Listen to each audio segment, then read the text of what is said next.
ఎందుకంటే రేపు 12వ తారీఖు వస్తే 2 సంవత్సరాలు పూర్తవుతున్నటువంటి నేపథ్యంలో, అలాగే కేంద్రంలో బీజేపీ పార్టీ నరేంద్ర మోడీ గారి సారథ్యంలో మరి 9వ తారీఖుకి 2 సంవత్సరాలు పూర్తి అవుతున్నటువంటి నేపథ్యంలో ఉమ్మడిగా తీసుకొని కార్యాచరణ రూపొందించుకున్నాం.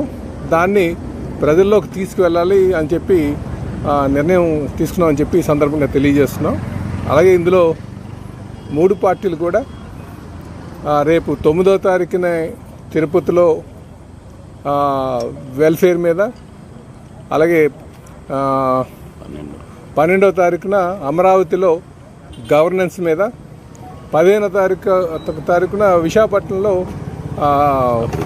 డెవలప్మెంట్ మీద, అభివృద్ధి మీద కార్యక్రమం తీసుకుంటున్నామండి. దాంతోపాటు మిగతా రోజులు ఏదైతే